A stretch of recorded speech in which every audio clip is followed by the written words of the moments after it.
Welcome to Forged in Faith, a weekly podcast for Christian men who are called to live with strength, courage, faith, and purpose.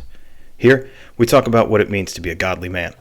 Whether you're leading your family, fighting personal battles, building a legacy, or walking out your faith in a world that wants you silent.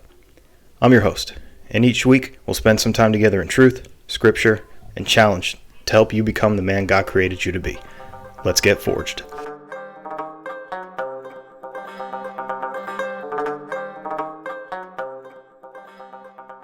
Hey brothers, welcome to the very first official episode of Forged in Faith.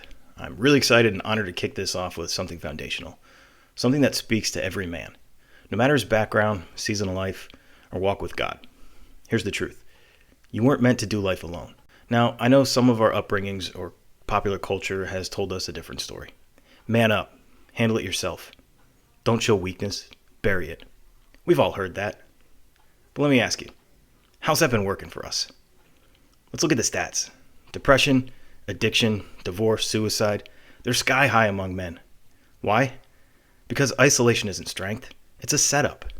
And it's time we called it what it is, a lie. So let's dig deep into why brotherhood isn't just helpful, but holy. Have you ever watched a nature documentary where a predator singles out a weak or wandering animal from the herd? That's how the enemy works. He's looking for the man who's out there alone, because being alone is vulnerable. Proverbs chapter 18 verse 1 says, "Whoever isolates himself seeks his own desire. He breaks out against all sound judgment." That's not God's design. We were made for connection. Even Jesus had a brotherhood. Jesus, the Son of God, didn't go alone. He walked with his apostles, he ate with them, prayed with them, was vulnerable with them.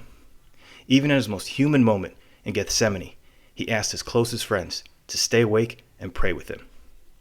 If Jesus, who was perfect, needed others, what makes us think that we don't? Peter, James, and John were Jesus' inner circle. He brought them into his hardest moments, and later, they became pillars of the early church. Their bond didn't just help Jesus, it helped them become who they were called to be. Proverbs chapter 27 verse 17 says, "As iron sharpens iron, so one man sharpens another." One of my all-time favorite verses, and I'll read it again. "As iron sharpens iron, so one man sharpens another." I don't know if anyone out there either makes their own knives or sharpens their own stuff, but sharpening isn't gentle. It's gritty. It involves heat, pressure, and sometimes discomfort. But that friction, that discomfort, that's what shapes us. It's not about being soft or safe. It's about being sanctified. Ecclesiastes chapter 4, verse 9 through 10 say, "Two are better than one. If either of them falls, one can help the other up." And we all fall. The question is, who's there to help you up? And I get it. This sounds great in theory, but you might be thinking, I don't have anyone like that. Well, here's where you start. Pray for it. Ask God to bring one man into your life for mutual sharpening. Reach out. Maybe there's a guy at church, the gym, or work that you've talked to but never really gotten deeper with. Shoot him a text message, give him a phone call. Ask him to grab coffee or hit the gym. Get real. Move past sports and small talk. Ask him what he's really struggling with, and tell him where you're weak.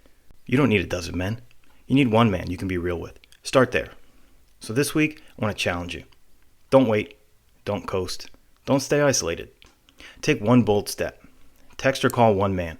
Invite him to talk about life, faith, family, whatever. Ask him how he's really doing.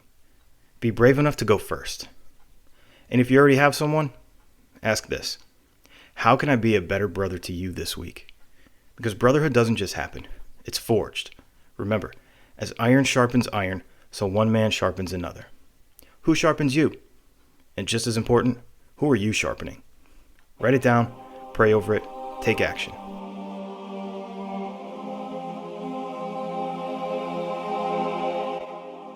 Thanks for listening to Forged in Faith. If today's message encouraged you, share it with a brother. Don't keep the fire to yourself. Let's build a community of men who push each other towards Jesus. Remember, you weren't made to go alone. You were made for brotherhood. But don't take my word for it. Open the Bible and read it for yourself. Until next time, stand firm, stay sharp, and stay forged in faith.